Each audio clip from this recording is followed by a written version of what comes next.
There's a darkness that breathes between the ancient peaks of the Appalachian Mountains, a malevolent presence that has whispered its secrets through generations of isolated communities. I'm your host from Verified Fears, and today I'm about to tear back the veil on 12 true stories so bone-chilling, so unexplainable, that they will fundamentally shatter your understanding of what lurks in the wilderness. These are not campfire tales passed down by drunk uncles or fabricated urban legends. These are meticulously documented encounters with something profoundly sinister. Encounters that have been buried, hidden, and deliberately kept from public knowledge. Each story comes from real witnesses, from generations of mountain dwellers who have encountered phenomena that defy rational explanation. Before we dive into these terrifying narratives, I need something from you. If you consider yourself brave enough to confront the true darkness that exists just beyond the tree line, you need to do 3 critical things right now. First, smash that subscribe button, because what you're about to witness is not for the faint of heart. Second, hit the notification bell, ensuring you never miss the horrifying truths we uncover. And third, drop a comment saying, "I'm brave enough," to prove you have the psychological fortitude to stand witness to these mountain nightmares. The Appalachian Mountains have been a silent keeper of secrets for centuries. They've witnessed horrors that would drive most people to madness, holding on to stories that were never meant to escape the dense, misty valleys and shadowy forests. What we're about to explore isn't just another paranormal documentary. This is a systematic exposure of an evil so deeply rooted in these mountains that it challenges everything we understand about reality, safety, and the thin line between the known and the unknowable. Prepare yourself. Some stories were never meant to be told, and some secrets were meant to remain buried in the depths of these ancient, unforgiving mountains. Let's dive into our first story. A tale so haunting that it has tormented the residents of Silver Run, West Virginia, for decades. The story of Mary Shepherd is not just another missing person case. It's a chilling testament to the darkness that prowls the Appalachian wilderness, a narrative that blurs the line between human comprehension and inexplicable terror. In the late autumn of 1987, Mary Shepherd was a 34-year-old botanist working for the West Virginia State University's Environmental Research Division. Her specialty was rare mountain flora, and she had spent years mapping the intricate ecosystem of the Silver Run region, a remote, densely forested area nestled deep within the Appalachian mountain range. Mary was known among her colleagues as meticulous, fearless, and extraordinarily dedicated to her research. On October 17, 1987, Mary set out on what was supposed to be a routine 3-day botanical survey. She was well-equipped, experienced, and intimately familiar with the terrain. Her research required her to document several rare plant species that were believed to exist only in the most isolated sections of the Silver Run wilderness. Her colleagues recalled her excitement about potentially discovering a new subspecies of mountain orchid that local indigenous legends suggested might exist in the most secluded mountain valleys. What happened next would become one of the most mysterious disappearances in West Virginia's modern history. Mary's initial check-ins were routine. Her satellite radio communications were clear, her location tracking showed her moving systematically through the designated research area. But on the evening of October 19th, something changed. Her last radio transmission, recorded at 8:47 p.m., was unlike anything her colleagues had ever heard before. The audio, which was later analyzed by multiple forensic sound experts, contained a series of inexplicable sounds. What began as Mary's calm voice describing her location and research findings suddenly devolved into something else. There were sounds of rapid breathing, what seemed like fabric being torn, and then a series of low, guttural sounds that didn't sound human. The most chilling element was a voice, or something that resembled a voice, that seemed to speak in a language no one could identify. It wasn't English, nor was it any known Native American dialect. Linguistic experts from 3 different universities were unable to classify the sounds. After that transmission, Mary Shepherd vanished completely. a massive search and rescue operation was launched. Over 200 volunteers, including local law enforcement, state troopers, search and rescue teams, and even members of nearby Native American tribes, combed the Silver Run wilderness. They used helicopters, tracking dogs, and advanced thermal imaging equipment. What they found was both too little and too disturbing. Approximately 12 miles from her last known coordinates, search teams discovered Mary's research equipment. Her high-end GPS tracking device, satellite radio, and specialized botanical collection kit were found in a small clearing. The equipment was intact, meticulously arranged as if someone, or something, had deliberately placed them there. Her backpack was open, with her research notebook spread out. The pages were not torn or damaged, but the writing became progressively more erratic as the entries went on. The final entry, written in what appeared to be an increasingly shaky hand, read, "Something is watching. Not human, not animal. The mountain knows." Forensic analysis of the site revealed several anomalies. Despite being in a remote forest location, there was no sign of animal activity around the equipment. No insects, no small mammals, no disturbance of the surrounding vegetation. It was as if the entire area had been sterilized of life. Most disturbing were the physical traces found near the equipment. Forensic teams discovered microscopic residue that couldn't be definitively identified. Preliminary tests suggested an unknown organic compound that didn't match any known biological classification. Samples were sent to multiple laboratories, but each returned inconclusive results. Mary Shepard was never found. No body was recovered. No definitive evidence of her fate ever emerged. She became another ghost of the Appalachian Mountains, another inexplicable disappearance that haunted local communities and sparked countless conspiracy theories. In the years following her disappearance, several local hunters and hikers reported strange occurrences in the Silver Run area. Sounds of incomprehensible languages echoing through the valleys, inexplicable cold spots in the middle of summer, patches of forest where compasses would spin wildly, and GPS devices would suddenly malfunction. The Native American tribes of the region had a different perspective. Elder shamans spoke of ancient legends about the mountains, stories of entities that existed long before human settlement, guardians or predators that protected the most sacred and isolated parts of the wilderness. They suggested that some places were never meant to be explored, that some boundaries were not meant to be crossed. Mary Shepard's disappearance remains an open case.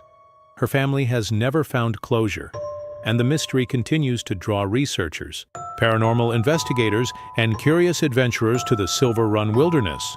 What happened to Mary Shepard? Was she a victim of an unknown predator, a supernatural entity, or something far more terrifying that defies our current understanding of reality? The Appalachian Mountains keep their secrets well, and Mary's story is a chilling reminder that, in these ancient misty peaks, darkness doesn't just exist, it hunts.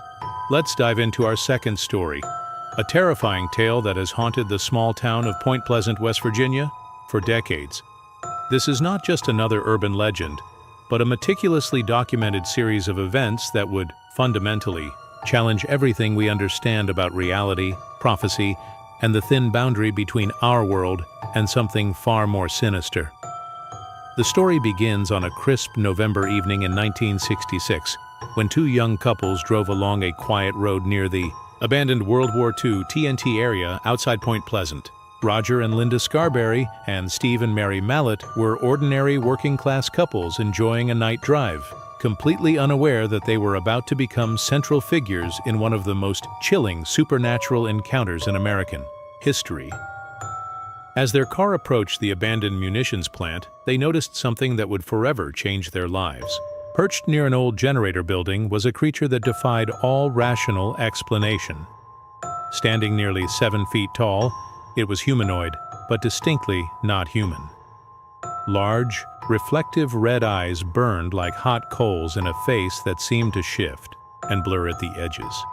Its body was described as gray or brown, with massive wings folded against its back and a shape that seemed to simultaneously exist and not exist, as if it were only partially manifest in our reality. The creature moved, With an unnatural grace, its movements both fluid and jerky, like something not bound by the physical laws of motion. When it turned its gaze toward the car, the couples reported an overwhelming sense of dread that went beyond mere fear. It was a primal, existential terror that seemed to penetrate their very souls. Roger Scarberry, who was driving, accelerated quickly, but the impossible happened. The creature, which would later become known as the Mothman, seemed to effortlessly keep pace with the car, flying or moving alongside them at speeds that no known animal could achieve. When they reached speeds of up to 100 miles per hour, the creature maintained its position, its red eyes never leaving them.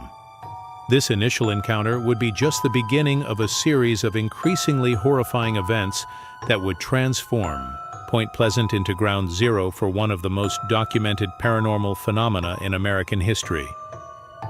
In the months that followed, dozens of Point Pleasant residents reported similar encounters. Farmer Newell Partridge was among the first to experience the terror before the initial car incident. On the night of November 14, 1966, his television suddenly went dead, emitting a strange electronic noise. When he went outside with his dog, his flashlight beam caught two glowing red eyes near his barn. His dog, Bandit, immediately ran toward the creature and was never seen again. Local researchers and investigators began to document these encounters. John Keel, a paranormal investigator who would later write the definitive book about these events, spent months interviewing witnesses. What emerged was a consistent description that went beyond a simple cryptozoological mystery. Witnesses spoke of an entity that seemed to transcend physical limitations, an intelligent, predatory presence that appeared to be more than just an unknown animal. But the Mothman was more than just a series of sightings. It became associated with a growing sense of impending doom that descended upon Point Pleasant. Residents reported recurring nightmares, unexplained electrical disturbances, and a pervasive feeling of being watched. Children drew terrifying pictures of a winged creature with burning red eyes. Dogs would bark at seemingly empty spaces, and electronic devices would malfunction in its proximity. The most chilling aspect of the Mothman phenomenon was its apparent connection to a tragedy that would shake Point Pleasant to its core. On December 15, 1967, the Silver Bridge, which connected Point Pleasant to Gallipolis, Ohio, catastrophically collapsed during rush hour traffic. 46 people lost their lives in one of the worst bridge disasters in American history. What makes this event truly terrifying is the apparent prophetic nature of the Mothman sightings. Multiple witnesses reported that in the weeks leading up to the bridge collapse, the Mothman's appearances became more frequent and more ominous. Some survivors claimed to have seen the creature near the bridge just hours before its collapse, as if it were somehow connected to the impending disaster. Skeptics attempted to provide rational explanations. Some suggested the Mothman was merely a large owl or crane, while others proposed mass hysteria. But these explanations fall apart under careful scrutiny.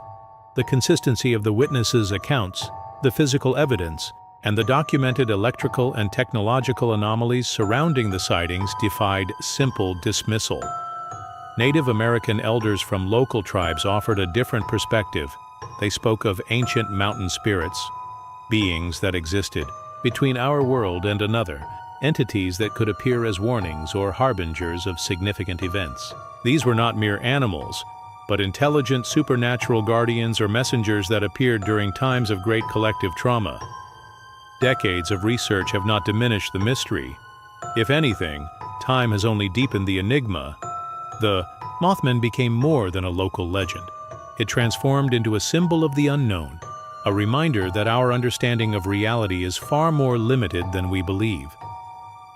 Paranormal researchers continue to investigate the Point Pleasant incidents. Each year, the town hosts a Mothman Festival, drawing thousands of researchers, enthusiasts, and curious visitors. A 12-foot metal statue of the Mothman stands in the town, a permanent monument to an encounter that defies explanation. What was the Mothman? A cryptid? A supernatural entity? A warning system for impending disaster? Or something far more terrifying? an intelligent presence that moves between the cracks of our perceived reality, observing, waiting, and occasionally revealing itself, to remind us how little we truly understand. Point Pleasant's nightmare continues. The mountains keep their secrets, and the Mothman watches, always watching. Let's dive into our third story, a terrifying saga that reveals how the Appalachian wilderness can become a dark portal of inexplicable human vanishings, a nightmare that has haunted the remote valleys of eastern Kentucky for generations. The Cannock Chase region represents more than just a geographical location. It is a landscape of profound darkness, a place where human beings seem to dissolve into thin air, leaving behind nothing but questions and an overwhelming sense of primordial dread. This is not a story of a single disappearance, but a generational pattern of human vanishings that defy all rational explanation. The first documented disappearance that would later be connected to the Cannock Chase phenomenon occurred in the summer of 1954. Elizabeth Holloway, a 27-year-old botanist and local school teacher, was conducting a geological survey in a remote section of the mountain range. Her research focused on rare mountain ecosystems, a passion that had driven her to explore some of the most isolated territories in eastern Kentucky. Elizabeth's expedition was meticulously planned. She was an experienced mountain researcher, known for her exceptional survival skills and detailed documentation. Her last official communication came on July 16, 1954, when she radioed her university research team to confirm her location in a particularly dense section of the Cannock Chase mountain range. What followed would become one of the most perplexing missing person cases in Kentucky's history. When Elizabeth failed to return from her expedition, a comprehensive search was launched. Over 300 local volunteers, state troopers, and specialized search and rescue teams combed the mountain range. What they discovered defied all logical explanation. Her research equipment was found in perfect condition. Her notebooks, geological, sampling tools, and advanced GPS tracking device were carefully arranged in a small mountain clearing, as if deliberately placed by someone with methodical precision. The most chilling aspect of the discovery was the content of her final research notebook. The entries became progressively more disturbing as they approached the final page.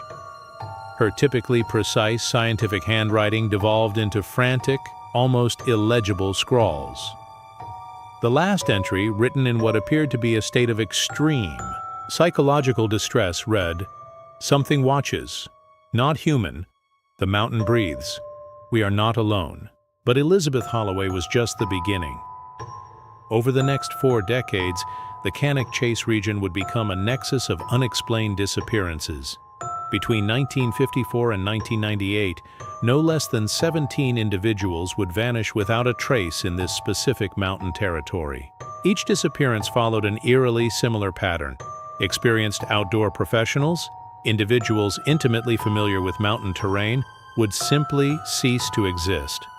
Robert Markham, a seasoned wildlife photographer, disappeared in 1976 while documenting mountain fauna. His high-end camera equipment was found intact, with the final photographs showing nothing more than standard landscape shots, until the last image. That photograph, when analyzed by forensic experts, contained a series of anomalous visual distortions. Dark, almost humanoid shapes seemed to emerge from the mountain's vegetation, their forms blurring the lines between organic and something entirely unclassifiable. Local Native American tribes of the region spoke of ancient legends that predated European settlement. Their oral histories described the Cannock Chase territory as a place of spiritual transition, a realm where the barrier between our physical world and something else grew thin. Tribal elders warned that certain mountain valleys were sacred, places where human beings were not meant to tread. These weren't mere superstitions. Anthropological research revealed a consistent pattern of avoidance. Multiple indigenous cultures had for centuries circumvented specific sections of the Cannock Chase range. Their maps and territorial records showed deliberate gaps, regions marked with symbols that translated to warnings about supernatural danger. Scientific investigations yielded equally perplexing results. Geological surveys of the region revealed unusual electromagnetic anomalies. Compasses would spin erratically in certain mountain valleys. Sophisticated geological scanning equipment would malfunction, producing data that seemed to suggest the existence of underground structures or energy fields that did not conform to any known natural phenomenon. The most comprehensive investigation was conducted by a joint team from the University of Kentucky and the U.S. Geological Survey between 1985 and 1990. Their findings were never fully published, with most of the research mysteriously classified. Rumors circulated among academic circles that the research team had discovered evidence of massive underground cavern systems that did not align with existing geological models. Dr. Margaret Rees, the lead geologist on the project, gave a cryptic interview to a local newspaper in 1992 before abruptly disappearing herself. In her final published statement, she hinted at discoveries that would fundamentally challenge our understanding of geological and biological boundaries. Local law enforcement records paint an even more disturbing picture. Between 1954 and 2000, at least 37 missing person cases were connected to the Cannock Chase region. What makes these disappearances unique is the complete absence of physical evidence. No bodies were ever recovered. No definitive cause was ever established. Forensic analysis of the few trace elements found at disappearance sites revealed microscopic, biological residues that could not be definitively classified. DNA testing returned inconclusive results, with genetic markers that seemed to shift and mutate when examined under advanced microscopic analysis. Decades of research have produced more questions than answers. Were these disappearances the result of an unknown predatory entity? A geographical anomaly that defies current scientific understanding? Or something far more terrifying? A systematic process of human extraction by an intelligence beyond our comprehension. The Cannock Chase region continues to guard its secrets. The mountain range remains a landscape of profound mystery, a territory where human beings can simply cease to exist, swallowed by a darkness that watches, waits, and selectively harvests those who dare to venture too deeply into its domain. Some boundaries, it seems, are never meant to be crossed, and some mysteries are destined to remain forever hidden in the misty valleys of the Appalachian wilderness. Let's dive into our fourth story, a chilling narrative that reveals the dark, supernatural underbelly of Kentucky's most isolated mountain regions, where something far more terrifying than ordinary predators stalks the wilderness. The story of the Hellhounds is not a recent phenomenon, but a generational nightmare that has haunted the most remote areas of eastern Kentucky for well over a century. This is a tale that transcends typical cryptozoological accounts, a story of creatures that exist in the liminal space between folklore and horrifying reality. The first documented encounter that would later be connected to the Kentucky Hellhounds dates back to 1873 in the deep, isolated mountains near Harlan County. Thomas Whitaker, a local coal prospector, was the first to provide a detailed account of something that defied all natural explanation. In his meticulously maintained journal, discovered decades later in an abandoned mining archive, Whitaker described encountering creatures that were neither wolf nor dog, but something fundamentally different. His journal entry from September 12, 1873, reads like a descent into madness. They move with a purpose beyond hunting. Their eyes burn not with animal hunger, but with an intelligence that feels ancient, calculating. These are not mere beasts. They are watchers, hunters of something far more profound than mere flesh. Whitaker's account might have been dismissed as the ravings of an isolated prospector were it not for the corroborating evidence that would emerge in the decades that followed.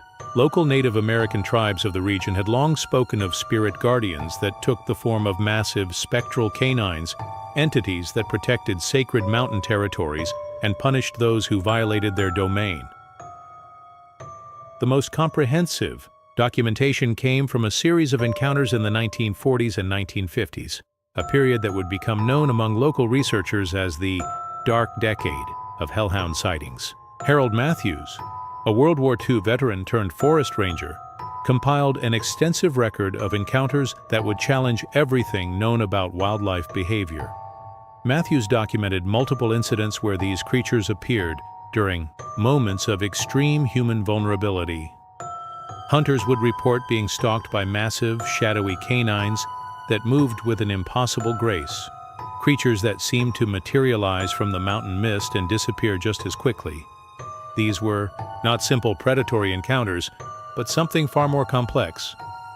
One particular account from 1952 stands out. James Cooper, a local trapper, described an encounter that would haunt the region for generations. Deep in a remote mountain valley, Cooper claimed to have witnessed a pack of these creatures surrounding an elk. What made the encounter extraordinary was not the potential predation, but the manner of the hunt. The creatures moved with a coordinated intelligence that suggested something beyond animal instinct. They herded the elk not for immediate consumption, but as if conducting some form of ritualistic selection. Cooper's detailed report, later verified by multiple wildlife experts, described creatures standing nearly 5 feet tall at the shoulder, with fur that seemed to absorb light rather than reflect it. Most disturbing were the physical traces left behind. Forest Service investigators found unusual track patterns that defied biological explanation. The prints were canine in basic structure, but larger than any known wolf species, and with a symmetry that suggested something more engineered than natural. Forensic analysis revealed microscopic anomalies in the soil surrounding these tracks, mineral compositions that did not match the surrounding geological profile. Scientific investigation was hindered by the region's challenging terrain and the episodic nature of the encounters. Dr. Elizabeth Ramsey, a cryptozoologist who spent over 2 decades researching the phenomenon, concluded that these were not simply undiscovered animal species. Her research suggested something far more complex, entities that existed at the intersection of biological life and something else entirely. Local folklore provided additional context. Generations of mountain families spoke of these creatures as more than simple predators. They were described as guardians, as entities that maintained a balance in the mountain ecosystem. Some accounts suggested they would appear during times of environmental or spiritual disruption, almost like immune system responses of the mountain itself. The most chilling aspect of the hellhound phenomenon was its apparent selectivity. Encounters were not random attacks, but seemed to follow a precise, almost intelligent pattern. Individuals who showed disrespect to the mountain environment, who violated sacred territories, or who disrupted the delicate ecological balance, were far more likely to encounter these creatures. Multiple scientific expeditions attempted to document the phenomenon. The University of Kentucky's Folklore and Cryptozoology research team conducted extensive investigations between 1965 and 1989. Their findings, much of which remain classified, hinted at biological anomalies that challenged conventional understanding. Thermal imaging, sound recording, and advanced tracking technology would capture fragmentary evidence. Infrared cameras would record heat signatures of massive creatures that would inexplicably vanish between frames. Audio recordings would capture sounds that existed at frequencies beyond standard mammalian vocalizations. By the late 1990s, the encounters had evolved. Local park rangers and wildlife researchers reported a shift in the creatures' behavior. Sightings became less frequent but more intense. The creatures seemed to be retreating deeper into the most isolated mountain territories, as if responding to some larger, unseen ecological shift. Dr. Marcus Holloway, the last major researcher to extensively document the phenomenon before his mysterious disappearance in 2003, proposed a radical theory. These were not simply undiscovered animals, but a form of environmental protection mechanism, living manifestations of the mountain's own defensive system. His final research notes, found in his abandoned mountain research station, suggested that the hellhounds represented a form of biological intelligence far more complex than human understanding. They were watchers, guardians, and potentially a manifestation of something that existed beyond our current scientific paradigm. Today, the legend of the Kentucky hellhounds continues. Occasional encounters, brief and terrifying, remind us that the Appalachian Mountains harbor secrets that defy rational explanation. These are not mere creatures, but something far more profound. A reminder that in the deepest, most isolated territories, something watches, something guards, something exists beyond the boundaries of our comprehension. The mountains keep their secrets, and the hellhounds continue to patrol their ancient, misty domain. Let's dive into our fifth story, a chilling narrative that reveals the horrifying supernatural legacy of Harlan County's coal mining history, a tale of tragedy, suffering, and spirits trapped between the world of the living and the unimaginable darkness of the earth. Harlan County, Kentucky, is more than just a geographical location. It is a landscape etched with human suffering, a territory where the boundary between life and death blurs like coal dust in mountain air. The story of the ghost miners is not a simple ghost story, but a profound testament to the human cost of industrial exploitation and the spiritual scars left behind in the deepest, darkest corners of the Appalachian Mountains. The coal mining history of Harlan County is written in blood and desperation. Known as Bloody Harlan, during the brutal labor conflicts of the 1930s, this region witnessed some of the most violent labor struggles in American history. Thousands of miners risked their lives daily, descending into the earth's black arteries, never certain they would see daylight again. The most significant supernatural manifestations began to emerge in the late 1940s, nearly a decade after the most violent period of the mine wars. The Keene Creek Mine, a particularly treacherous underground complex, became the epicenter of paranormal activity that would defy all rational explanation. On the night of November 17, 1948, a catastrophic mine collapse claimed the lives of 37 miners. The accident occurred during the midnight shift, when most of the workers were deep within the mountain's heart. Rescue efforts were immediate, but ultimately futile. 17 bodies were recovered in the days following the collapse, but 20 miners remained entombed in the mountain's darkness.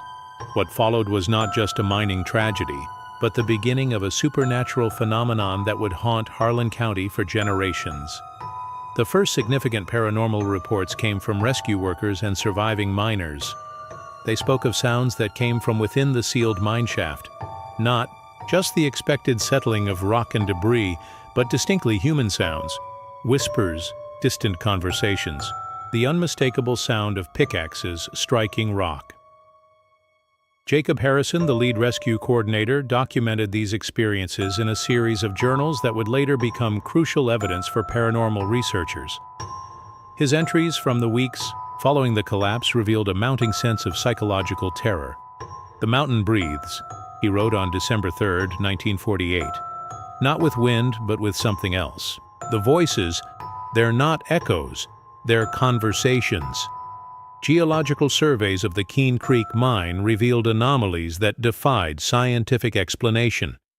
Specialized acoustic equipment would pick up human vocal frequencies from depths where no living human could survive.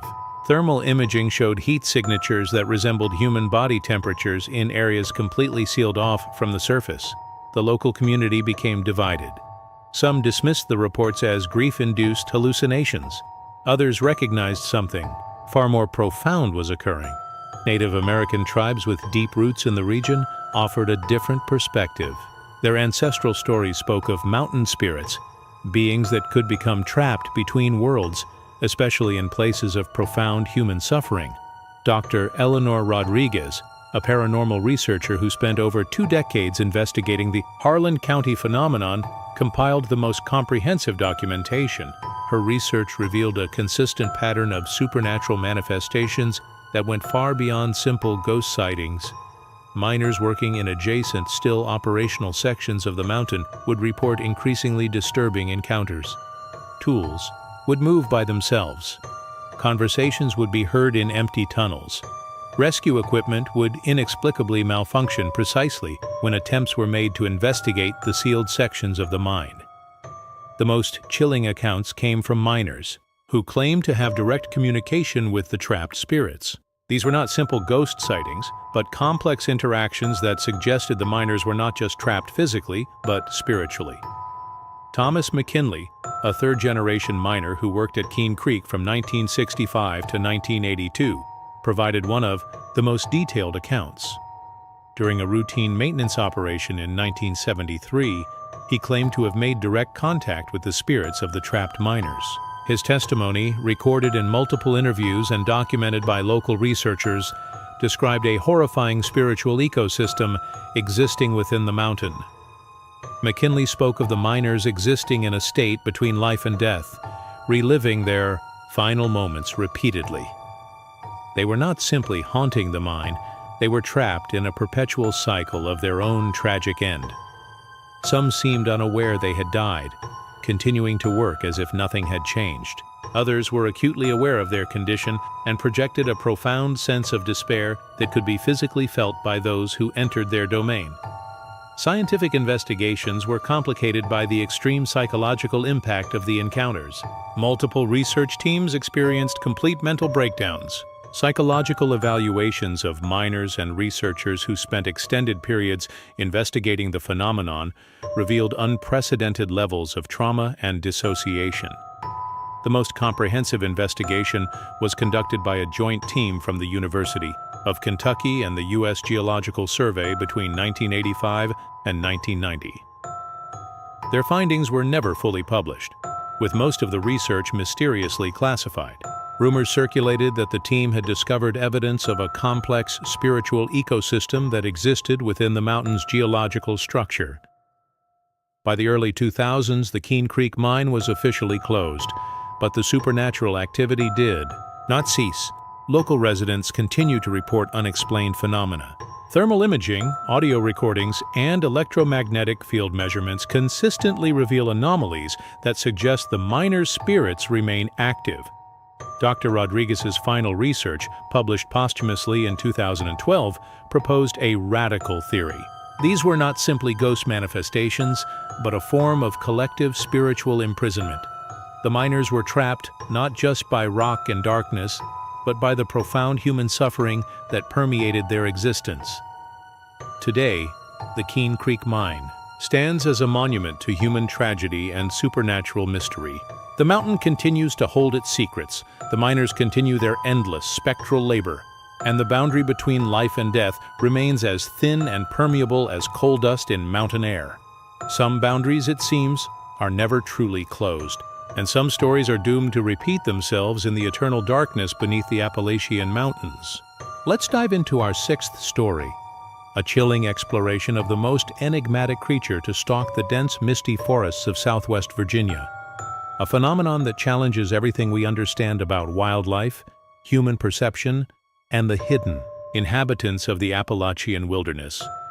The term wood booger might sound almost comical, but for the residents of Southwest Virginia's most isolated mountain regions, it represents something far more terrifying. A creature that exists in the nightmarish space between folklore and horrifying reality.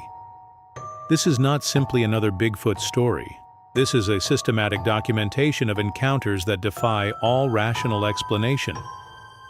The first credible accounts of the wood booger date back to the early 1920s, emerging from the most remote sections of the Appalachian mountain range that cut through Southwest Virginia.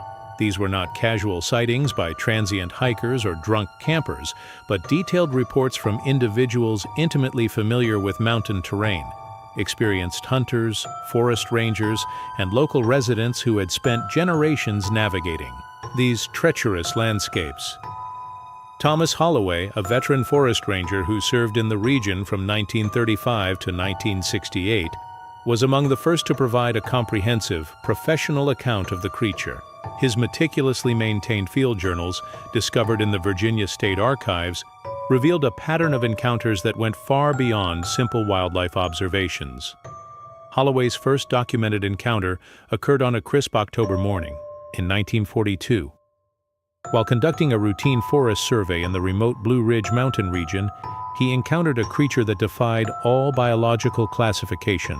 Standing nearly 8 feet tall, covered in a dark, matted fur that seemed to absorb light rather than reflect it.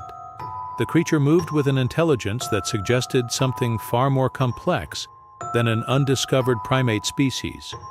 What distinguished these encounters from typical cryptid sightings was the level of forensic detail. Holloway was a trained observer, a man who had spent decades tracking wildlife. His descriptions were clinical, precise, almost scientific in their approach. He noted the creature's unusual locomotion, a movement that combined both bipedal and quadrupedal characteristics. Its tracks, carefully measured and documented, showed a foot structure that was neither entirely human nor completely animal. The most compelling evidence came from a series of encounters documented between 1942 and 1965. Multiple independent witnesses, including Forest Service employees, local hunters, and geological survey teams, provided consistent descriptions. The creature was not simply a large, unknown animal, but an intelligent entity that seemed to be deliberately avoiding direct human contact while simultaneously maintaining a predatory awareness of human movement. Dr. Elizabeth Ramsey, a cryptozoologist who spent over 3 decades researching the phenomenon, compiled the most comprehensive investigation. Her research, partially funded by discrete grants from several universities, revealed a complex pattern of creature behavior that suggested something far more sophisticated than a simple undiscovered species. Multiple forensic analyses of trace evidence yielded perplexing results. Hair samples collected from areas of reported sightings contained genetic markers that did not match any known mammalian species. Microscopic analysis revealed cellular structures that seemed to exist in a state between plant and animal biology, a finding so radical that it was initially dismissed by mainstream scientific communities. The Native American tribes of the region provided crucial contextual information. The Cherokee and Shawnee tribes had long spoken of mountain guardians, entities that protected the most sacred and isolated territories. Their oral histories described creatures that were not simply animals, but spiritual entities that maintained a complex ecological balance. One of the most significant encounters was documented by a team of geological surveyors in 1957. The team, led by Dr. Marcus Green from the U.S. Geological Survey, reported a prolonged observation of what they described as a large bipedal entity in a remote valley near the Tennessee border. Their field notes described a creature that seemed to be deliberately manipulating its environment, moving fallen trees, creating complex ground markers that suggested a form of territorial communication. The most chilling aspect of the wood booger phenomenon was its apparent selectivity. Encounters were not random attacks, but seemed to follow a precise pattern. Individuals who showed respect for the mountain environment, who moved quietly and with purpose, were far less likely to have a direct encounter. Those who violated the ecological balance, who approached with aggression or technological intrusion, were far more likely to experience a direct confrontation. By the 1980s, the encounters had evolved. Sightings became less frequent but more intense. Advanced thermal imaging and tracking technology would capture fragmentary evidence, heat signatures of massive creatures that would inexplicably vanish between frames. Audio recordings would capture vocalizations that existed at frequencies beyond standard mammalian communication. Local law enforcement and Forest Service records reveal a systematic pattern of suppressed information. Multiple incident reports were classified, with only minimal information made available to the public. This systematic suppression only added to the growing mythology surrounding the wood booger. Dr. Ramsey's final research, published posthumously in 2005, proposed a radical theory. These were not simply undiscovered animals, but a form of advanced biological intelligence that existed in a symbiotic relationship with the mountain ecosystem. They were guardians, protectors, entities that maintained a complex ecological balance, far beyond human comprehension. Today, the legend of the wood booger continues. Occasional encounters, brief and terrifying, remind us that the Appalachian Mountains harbor secrets that defy rational explanation. Local communities maintain a complex relationship with the creature, part fear, part reverence, part acknowledgement of a mysterious coexistence. Researchers continue to investigate, but the wood booger remains elusive. It is a reminder that in the most isolated territories of the Appalachian wilderness, something watches. Something exists beyond the boundaries of our current scientific understanding. The mountains keep their secrets, and the wood booger continues to patrol its ancient, misty domain, a guardian of a world we are only beginning to comprehend. Let's dive into our 7th story, a terrifying chronicle of one of the most devastating and mysteriously prophetic disasters in American history, a narrative that reveals how supernatural forces might intersect with human tragedy in the most horrifying way possible. The Silver Bridge connecting Point Pleasant, West Virginia to Gallipolis, Ohio, was more than just a transportation route. It was a lifeline for two communities, a crucial connection across the Ohio River that had stood since 1928. But on December 15, 1967, the bridge would become ground zero for a disaster that would challenge everything we understand about fate, prediction, and the thin boundary between our world and something far more incomprehensible. The story begins long before the actual collapse, rooted in a series of supernatural encounters that would haunt Point Pleasant for months leading up to that fateful December day. The Mothman, a creature that had terrorized the region since its first sightings in November 1966, was not simply a cryptid or a local legend. It was a harbinger of something far more terrifying. Mary Heyer, a local journalist for the Point Pleasant Register, was among the first to systematically document the strange occurrences that preceded the bridge collapse.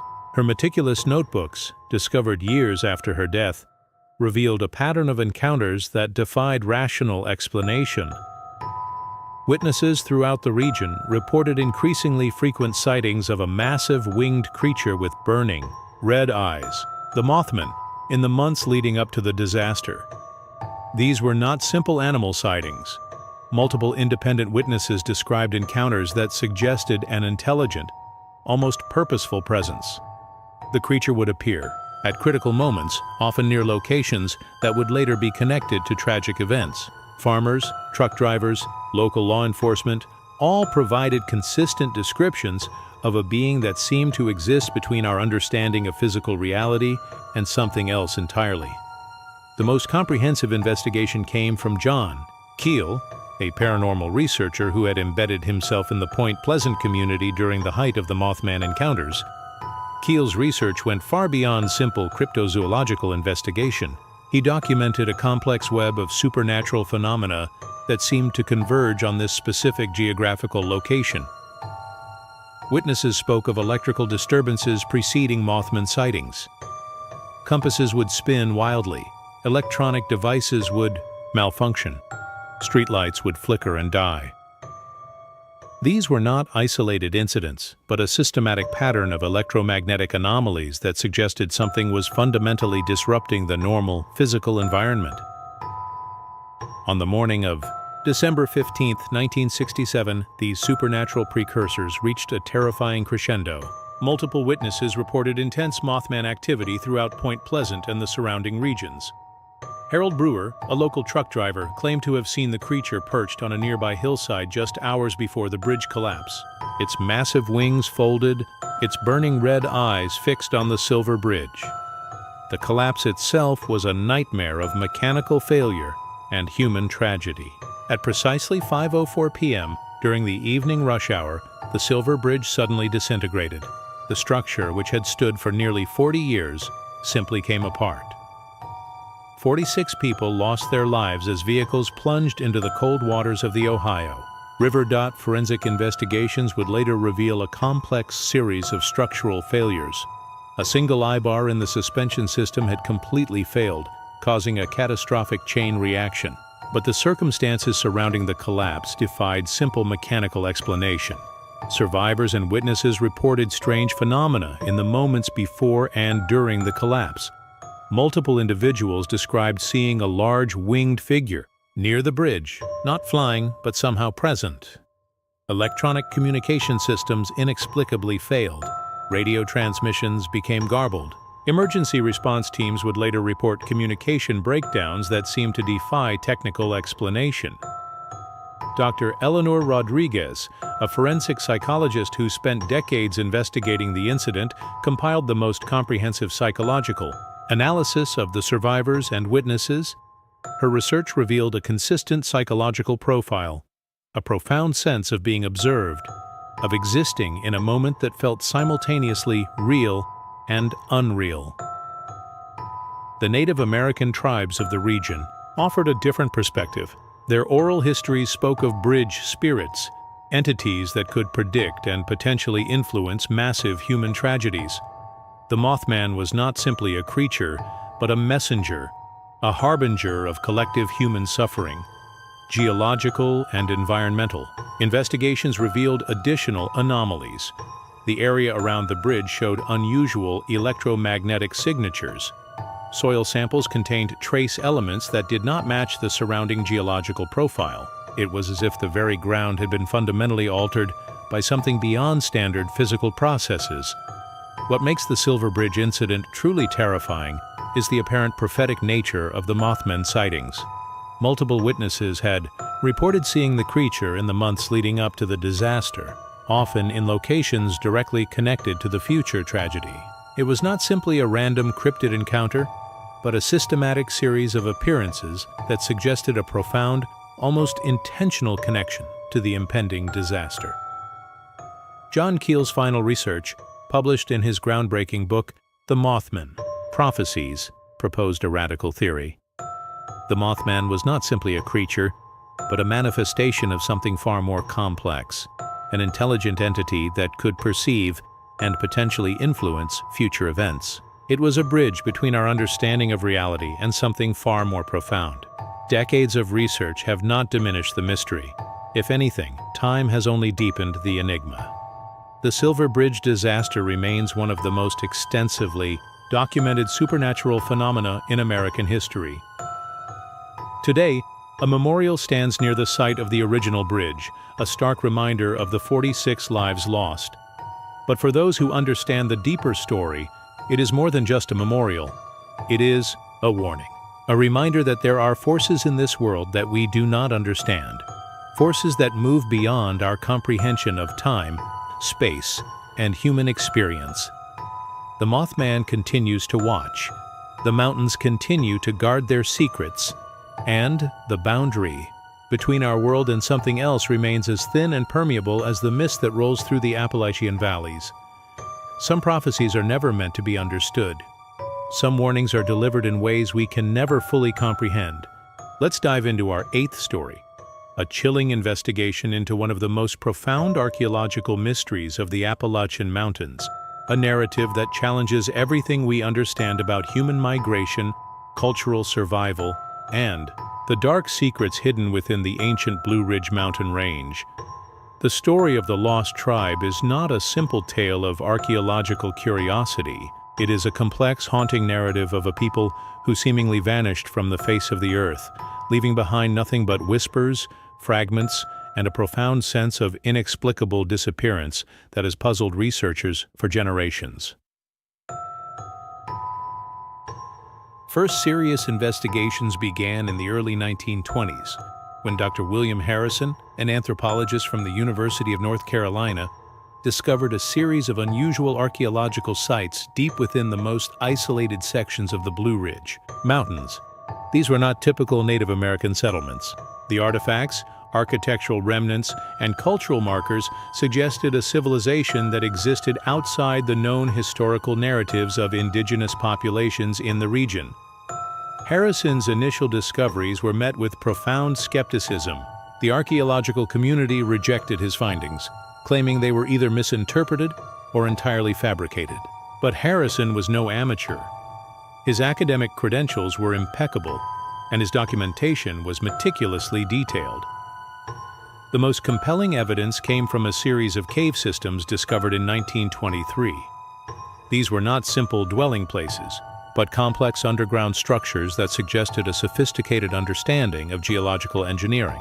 The caves showed signs of long-term habitation, with intricate water management systems, food storage facilities, and defensive structures that seemed almost impossibly advanced for their presumed time period.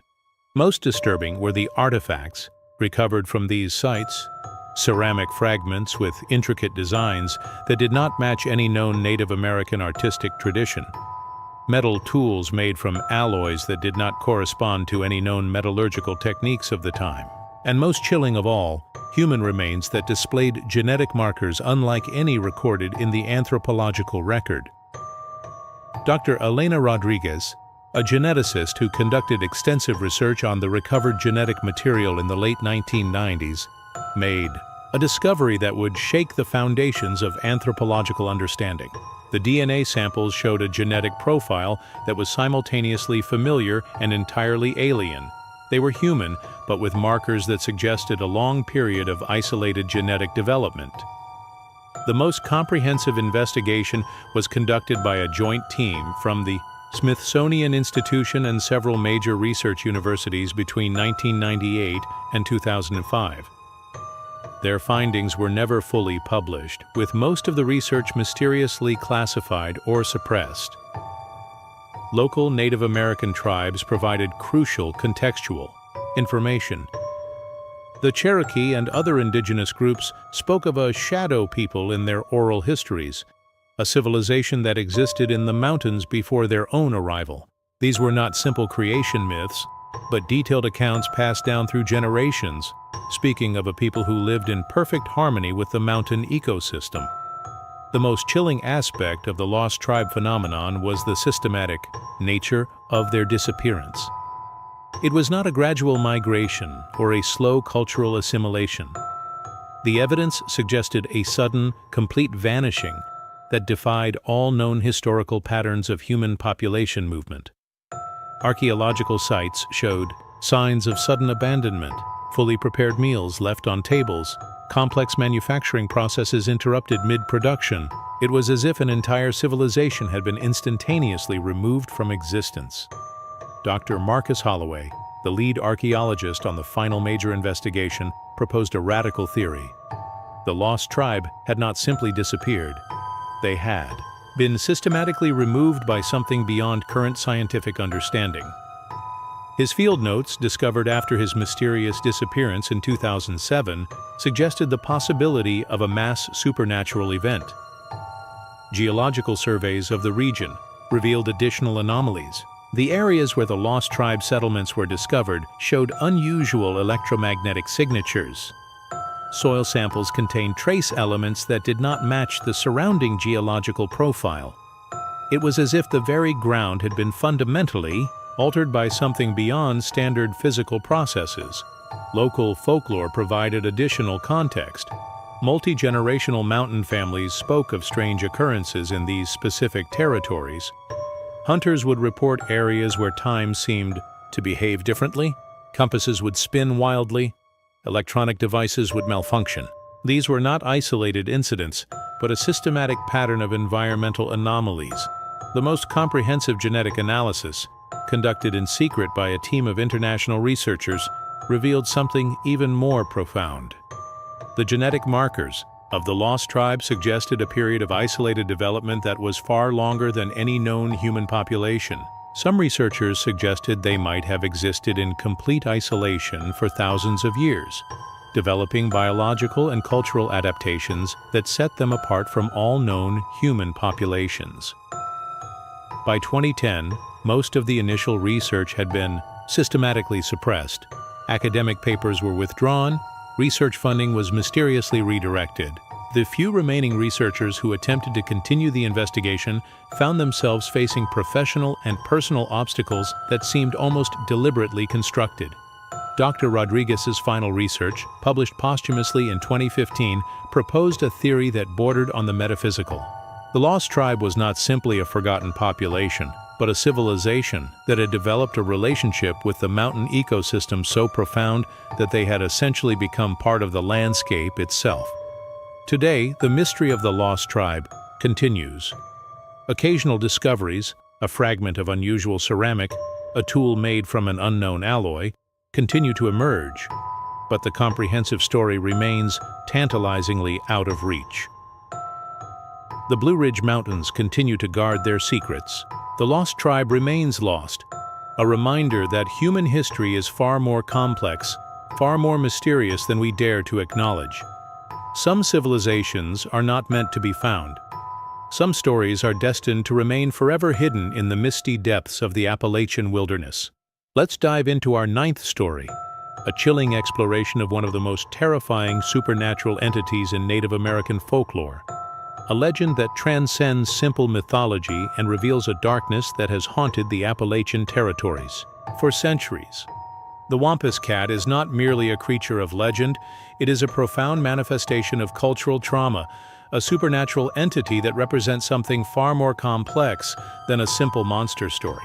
Rooted deep in Cherokee spiritual traditions, the legend speaks of a transformation so horrifying, so fundamentally traumatic, that it challenges everything we understand about human experience, spiritual punishment, and the thin boundary between the physical and spiritual worlds. According to the most ancient Cherokee oral histories, the story begins with a woman, a curious, rebellious spirit who committed the ultimate transgression against her tribe's most sacred traditions. In a time long before European settlers arrived in the Appalachian Mountains, women were forbidden from participating in the sacred hunting rituals that men performed in the deep forest. These were not simple cultural restrictions, but profound, spiritual ceremonies that maintained the delicate balance between the human world and the spirit realm. But one woman would not accept these restrictions. Driven by an insatiable curiosity and a spirit of defiance, she crafted a unique plan.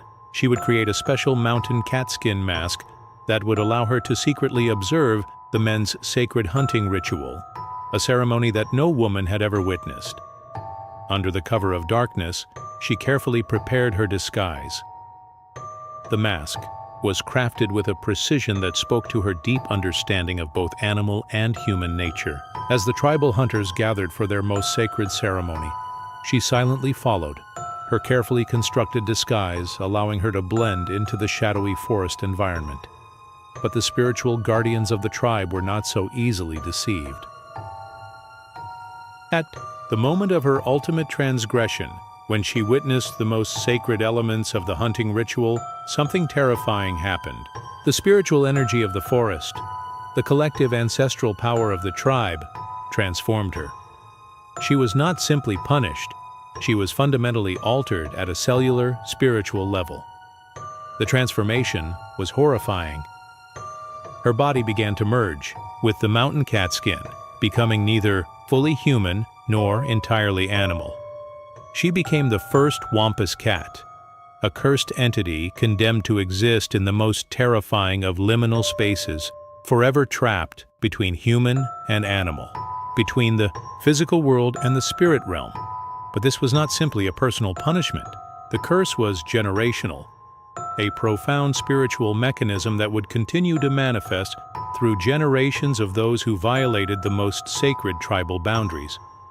Dr. Elena Rodriguez, an anthropological researcher who spent over 2 decades studying Cherokee spiritual traditions, documented multiple generational accounts of Wampus Cat encounters. Her research revealed a complex pattern of supernatural manifestations that went far beyond simple folklore. The most consistent descriptions spoke of a creature that was simultaneously familiar and utterly alien. Witnesses described a being that moved with an intelligence that defied animal behavior. It was not simply a predator, but a guardian of ecological and spiritual boundaries.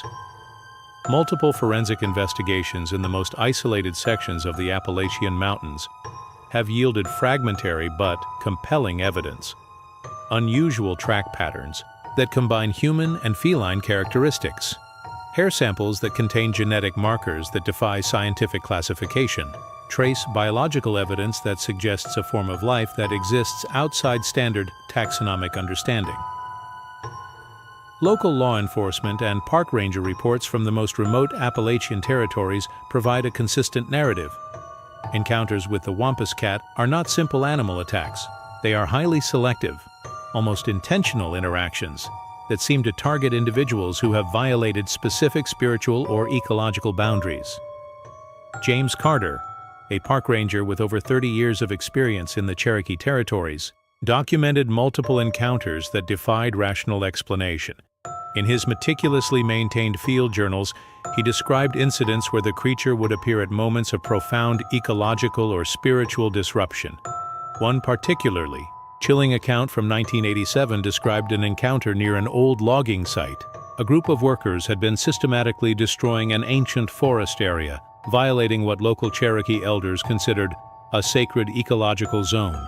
On the third night of their operation, something began to hunt them. Carter's report detailed a series of encounters that suggested an intelligence far beyond simple animal behavior. The workers would be stalked, not attacked. Precision psychological warfare that seemed designed to create maximum terror.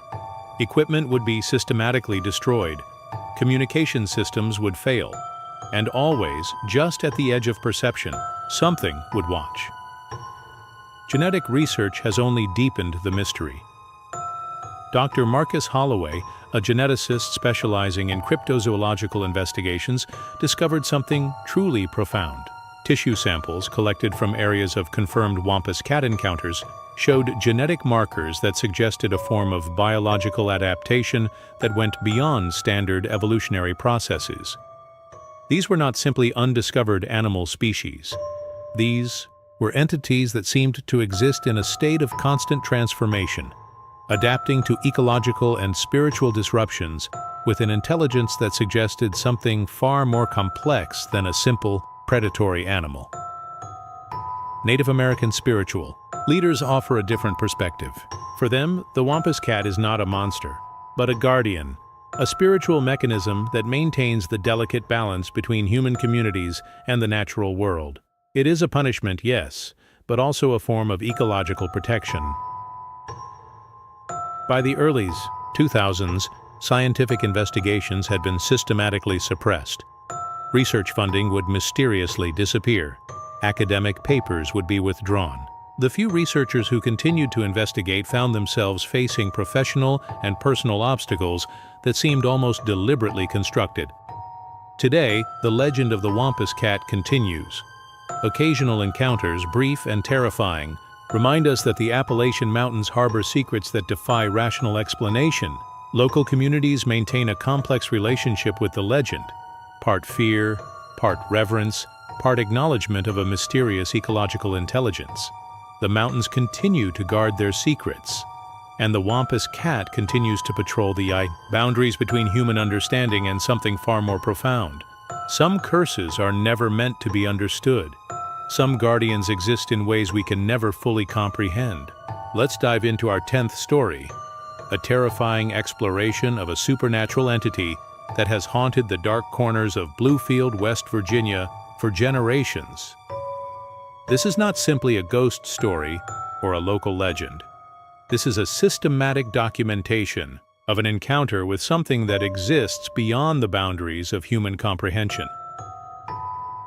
The Shadow Man of Bluefield is more than a mere apparition. It is a profound manifestation of psychological terror, a darkness that seems to feed on human fear, existing in the liminal spaces between perception and nightmare. The first documented encounters date back to the early 1930s, but the roots of this phenomenon run far deeper into the region's traumatic history. Bluefield, nestled in the heart of the Appalachian Mountains, has always been a place of deep shadows and hidden histories. A coal mining town built on generations of human suffering, it provided the perfect breeding ground for something darker, something that fed on collective human pain. The most comprehensive documentation began with Margaret Thompson, a local social worker who first systematically investigated the Shadow Man phenomenon in the late 1950s. Her meticulously maintained journals, discovered decades after her death, revealed a pattern of encounters that defied all rational explanation. Thompson's initial investigations were triggered by a series of unexplained psychological disturbances in the local community. Residents would report experiencing a profound sense of being watched, not by something physical, but by a presence that seemed to exist just beyond the edge of perception. Children would wake from nightmares describing a figure made entirely of darkness.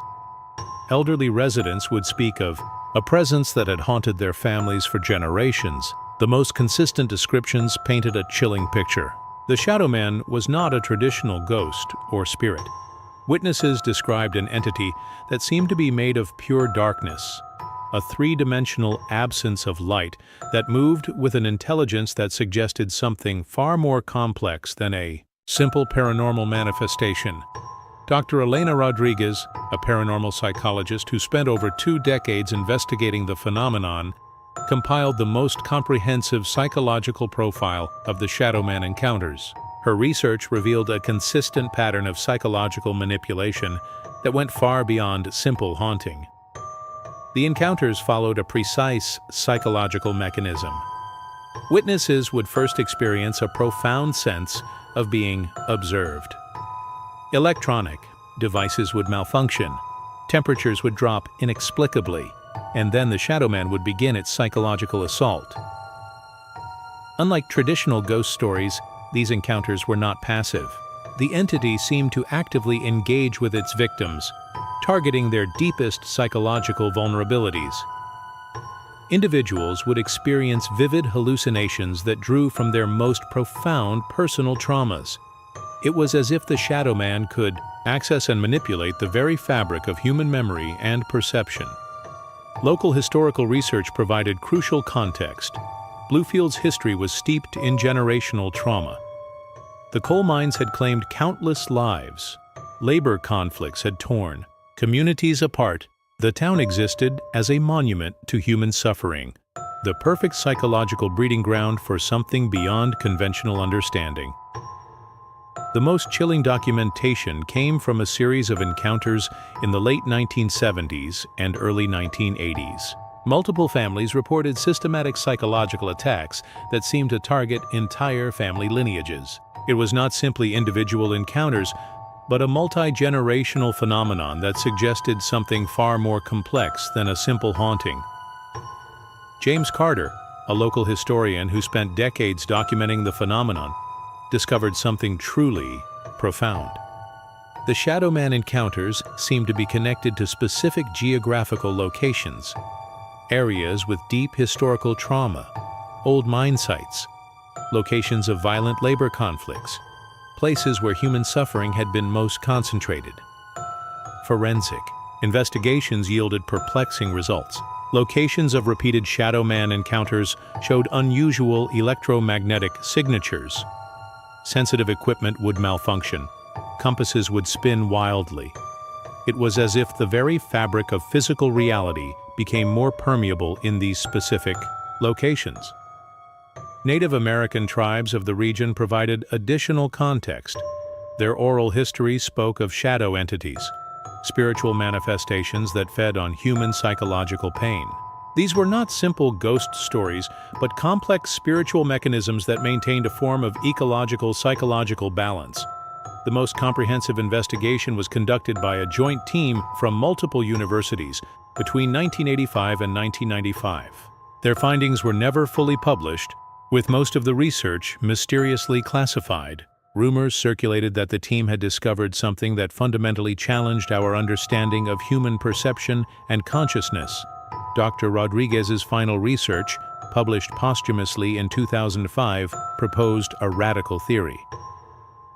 The Shadow Man was not simply a supernatural entity, but a form of collective psychological manifestation, a living representation of generational trauma, an intelligence that fed on human psychological suffering. Genetic research added another layer of complexity. Families with repeated Shadow Man encounters showed unusual genetic markers. It was as if the phenomenon operated on a genetic level, targeting specific psychological vulnerabilities that were passed down through generations. By the early 2000s, most serious scientific investigation had been systematically suppressed. Research funding would disappear. Academic papers would be withdrawn. The few remaining researchers found themselves facing professional and personal obstacles that seemed almost deliberately constructed. Today, the legend of the Bluefield Shadow Man continues. Occasional encounters remind us that something watches from the darkness. Local communities maintain a complex relationship with the phenomenon, part fear, part reverence, part acknowledgement of a mysterious psychological intelligence. The mountains continue to guard their secrets, and the Shadow Man continues to patrol the psychological boundaries between human understanding and something far more profound. Some entities are never meant to be understood. Some darkness exists in ways we can never fully comprehend. Let's dive into our 11th story, a chilling investigation into one of the most profound and terrifying supernatural phenomena in the Appalachian Mountains, a narrative that reveals the dark, generational power of women who exist beyond the boundaries of conventional understanding. The mountain witches are not the Hollywood caricatures of broomsticks and pointed hats. They are something far more complex, far more terrifying. A generational lineage of women who have maintained a profound connection to the Appalachian landscape that transcends simple human comprehension. This is a story of power, survival, and a supernatural legacy that has been carefully guarded for centuries. The origins of the mountain witch phenomenon can be traced back to the earliest European settlements in the Appalachian territories, but the roots run far deeper. These were not women who practiced witchcraft in the traditional sense. They were guardians, protectors, individuals who maintained a complex, spiritual, and ecological relationship with the mountain landscape that was fundamental to human survival. Dr. Elena Rodriguez, an anthropological researcher who spent over 3 decades investigating the phenomenon, discovered something profound. The mountain witches were not a single group, but a complex network of women who maintained a sophisticated system of knowledge transfer that predated written language. The most comprehensive documentation began with Sarah Mackenzie, a researcher who first systematically investigated the phenomenon in the late 1950s. Her meticulously maintained field journals, discovered decades after her death, revealed a pattern of supernatural encounters that defied all rational explanation. Mackenzie's research uncovered a generational system of knowledge that went far beyond simple herbal medicine or local folklore. These were women who seemed to possess an intimate understanding of the mountain ecosystem that bordered on the supernatural. They could predict weather patterns with impossible accuracy. They could heal diseases using methods that modern medical science could not explain. They maintained a communication system that seemed to transcend physical limitations. The most chilling aspect of the mountain witch phenomenon was its systematic nature of survival and power transfer. Young women would be selected not through bloodline, but through a complex spiritual mechanism that seemed to identify individuals with a specific genetic and psychological profile. Multiple genetic investigations revealed something truly extraordinary. Families associated with mountain witch lineages showed genetic markers that suggested a form of biological adaptation that went beyond standard evolutionary processes. These were not simply learned skills, but a fundamental biological transformation that seemed to be passed down through generations. Local historical research provided crucial context. During the most challenging periods of Appalachian history, times of extreme poverty, environmental challenge, and social disruption, these women were the primary survival mechanism for entire communities. They maintained agricultural knowledge. They provided medical care. They protected communities from external threats. James Carter, a local historian who spent decades documenting the phenomenon, discovered something truly profound. The mountain witches were not simply individual practitioners, but a complex interconnected network that maintained a form of collective intelligence that operated across generational and geographical boundaries. Forensic investigations yielded perplexing results. Locations associated with mountain witch activities showed unusual electromagnetic signatures. Sensitive equipment would malfunction. Compasses would spin wildly. It was as if the very fabric of physical reality became more permeable in these specific locations. The most comprehensive investigation was conducted by a joint team from multiple universities between 1985 and 1995. Their findings were never fully published, with most of the research mysteriously classified. Rumors circulated that the team had discovered something that fundamentally challenged our understanding of human potential and ecological intelligence. Native American tribes of the region provided additional context. Their oral histories spoke of women who existed in a complex spiritual relationship with the landscape, guardians who maintained a delicate ecological and spiritual balance. These were not simple folklore, but complex spiritual mechanisms that suggested a form of collective intelligence. Dr. Rodriguez's final research, published posthumously in 2005, proposed a radical theory. The mountain witches were not simply a cultural phenomenon, but a form of collective biological adaptation, an intelligence that operated across generations, maintaining a complex relationship with the Appalachian ecosystem. The most consistent accounts spoke of abilities that defied conventional understanding, women who could communicate across impossible distances, individuals who could influence weather patterns, healers who could cure diseases using methods that modern medical science could not explain. By the early 2000s, most serious scientific investigation had been systematically suppressed. Research funding would disappear. Academic papers would be withdrawn. The few remaining researchers found themselves facing professional and personal obstacles that seemed almost deliberately constructed. Today, the legend of the mountain witches continues. Occasional encounters remind us that something watches from the misty peaks. Local communities maintain a complex relationship with the phenomenon, part fear, part reverence, part acknowledgement of a mysterious collective intelligence.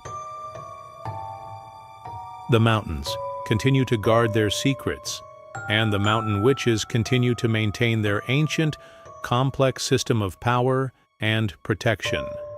Some knowledge is never meant to be fully understood. Some powers exist in ways we can never fully comprehend.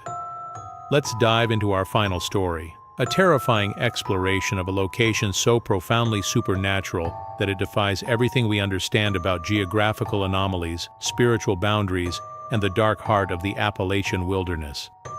The Devil's Tramping Ground is not simply a geographical location. It is a wound in reality, a place where the boundary between our world and something far more terrifying becomes perilously thin. Located in the most isolated border regions of the Appalachian Mountains, this is a place that has defied scientific explanation for generations, a landscape that seems to exist outside the normal laws of physics, ecology, and human comprehension. The first documented investigations date back to the late 1800s, but local indigenous oral histories suggest the location's supernatural nature stretches back far beyond European settlement. Native American tribes had long considered this specific geographical area a place of profound spiritual danger, a territory to be avoided at all costs.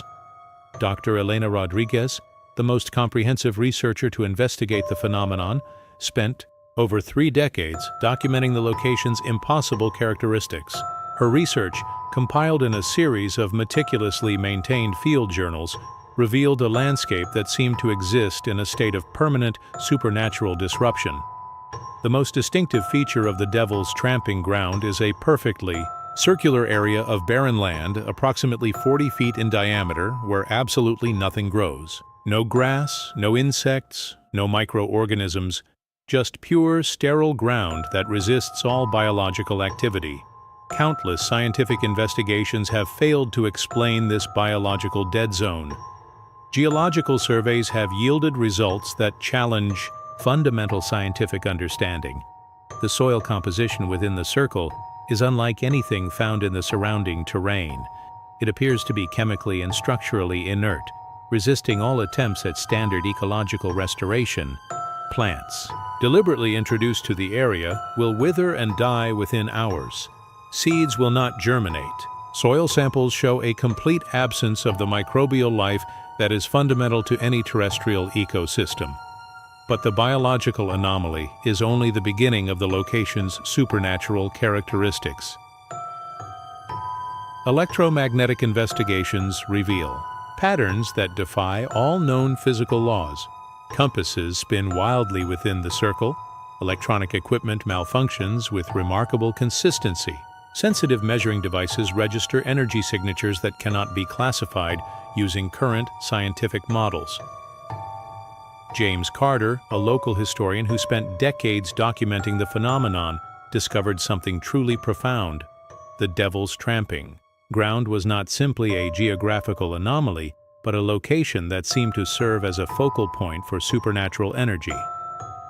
Multiple independent witnesses have reported experiences that go far beyond simple environmental strangeness. Individuals who spend extended time within the circle report profound psychological disruptions. Time seems to behave differently. Perceptual boundaries become fluid. Some describe experiencing multiple temporal states simultaneously, glimpsing past, present, and potential future events in a single moment. The most comprehensive investigation was conducted by a joint team from multiple universities between 1985 and 1995. Their findings were never fully published, with most of the research mysteriously classified. Rumors circulated that the team had discovered something that fundamentally challenged our understanding of physical reality. Local folklore provides additional context. Generations of mountain families speak of the location as a place of spiritual transition, a geographical wound where the barrier between our reality and something else grows impossibly thin. Some describe it as a location where supernatural entities can temporarily manifest, where the rules of physical existence become malleable. Dr. Rodriguez's final research, published posthumously in 2005, proposed a radical theory. The Devil's Tramping Ground was not simply a geographical anomaly, but a manifestation of a complex supernatural mechanism, a location that served as a kind of spiritual filter or boundary point between different states of existence. Genetic research added another layer of complexity. Individuals with extended exposure to the location showed unusual genetic mutations. It was as if the very geography could influence biological structures at a fundamental level. Native American spiritual leaders offered a different perspective. Their oral histories described the location as a spiritual testing ground, a place where human consciousness could be fundamentally challenged and transformed. The most chilling aspect of the Devil's Tramping Ground is its apparent intelligence. The supernatural phenomena do not occur randomly. They seem to respond to human intention, to psychological state, to the very nature of consciousness itself. By the early 2000s, most serious scientific investigation had been systematically suppressed. Research funding would disappear. Academic papers would be withdrawn. The few remaining researchers found themselves facing professional and personal obstacles that seemed almost deliberately constructed. Today, the legend of the Devil's Tramping Ground continues. Local authorities restrict access. Occasional expeditions are met with inexplicable obstacles. The location remains a profound mystery, a reminder that some territories exist beyond human comprehension. The mountains continue to guard their secrets, and the Devil's Tramping Ground continues to exist, a wound in reality, a location that challenges everything we understand about the nature of existence itself. Some boundaries are never meant to be crossed. Some mysteries are destined to remain forever hidden in the darkness between worlds. You've just survived a journey through the most terrifying, inexplicable mysteries of the Appalachian Mountains, 12 true stories that challenge everything we understand about reality, supernatural phenomena, and the hidden darkness that lurks just beyond human comprehension. But here's the most chilling truth. These are not just stories.